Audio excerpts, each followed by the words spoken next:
Maldita. Ay, bakit ang dirty ng eyes mo? Dirty yung eyes. Naitulog na. Kalilinis lang nito, di ba? Nilinis ko yun. Hindi kasi lumuluwa eh.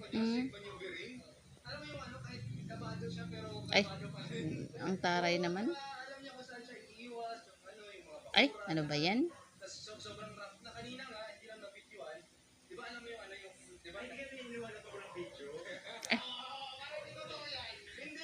Ay, paano putol tayo ng kuko, oh. Yung kuko, oh. Yung kuko, putol tayo mamaya, ha? Nananang pa rin. Putol tayo, putol, aray.